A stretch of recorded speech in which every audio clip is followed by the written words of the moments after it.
he didn't just kill people, he wanted you to know it was him. In the late 1960s, Northern California became the hunting ground of one of the most infamous unidentified killers in history, the Zodiac Killer. His first confirmed attack happened on December 20th, 1968, near Lake Herman Road. A young couple, David Faraday and Betty Lou Jensen, were parked in a quiet, isolated area. It was supposed to be just another night. Then, someone approached their car. David was shot at close range inside the vehicle. Betty Lou tried to run. She didn't make it far. The killer fired multiple times, striking her in the back as she fled into the darkness.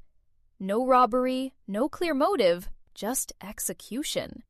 At first, it looked like a tragic, isolated crime. But months later, it became clear. This was just the beginning. On July 4th, 1969, another couple was attacked at Blue Rock Springs Park. This time, one of the victims survived. And what he described changed everything. A man walked up to their car, calmly, almost casually. Then he opened fire.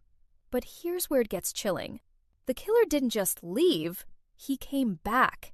After shooting them, he returned to the car and fired again, making sure the job was done. One victim, Darlene Ferrin, died. The other, Michael Majou, survived and gave police a description.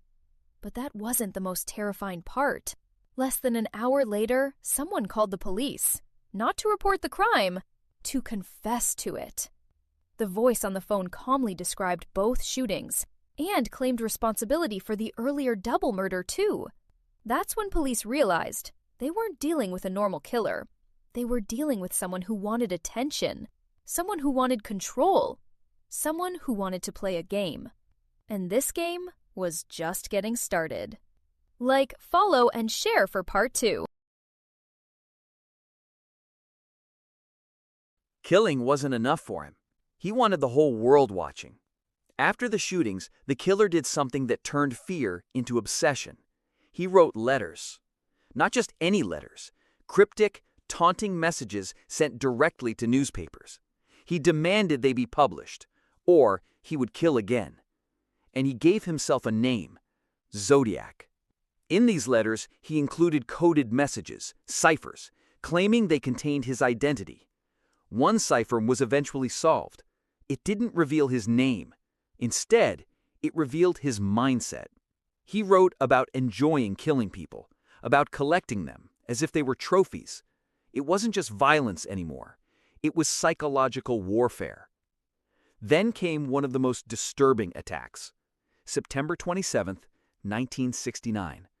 Lake Berryessa. A couple was relaxing near the lake when a man approached them. But this time, he looked different. He wore a black hood, a symbol stitched onto his chest, the Zodiac crosshair. He tied them up, spoke calmly, then attacked with a knife. The victims were stabbed multiple times in a controlled, deliberate manner. One survived, one did not. Before leaving, the killer walked back to their car and wrote on the door, dates, victims, his signature, as if he was keeping score. This wasn't random. This was ritual, and the fear across California exploded. People weren't just afraid of being attacked. They were afraid of being part of his game. And then he escalated again, because his next victim wouldn't be in a remote area.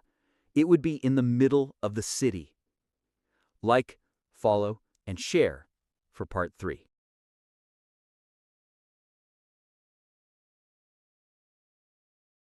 He proved he didn't need darkness to kill. On October 11, 1969, in San Francisco, a taxi driver named Paul Stine picked up a passenger. It seemed like a normal fare.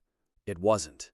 When the cab reached its destination, the passenger pulled out a weapon and shot Stine at close range. Right there, in the city, in front of witnesses. Then, instead of running immediately, the killer did something chilling.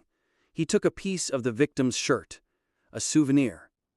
Later, he mailed that piece to a newspaper, proving it was him. The Zodiac wasn't hiding anymore.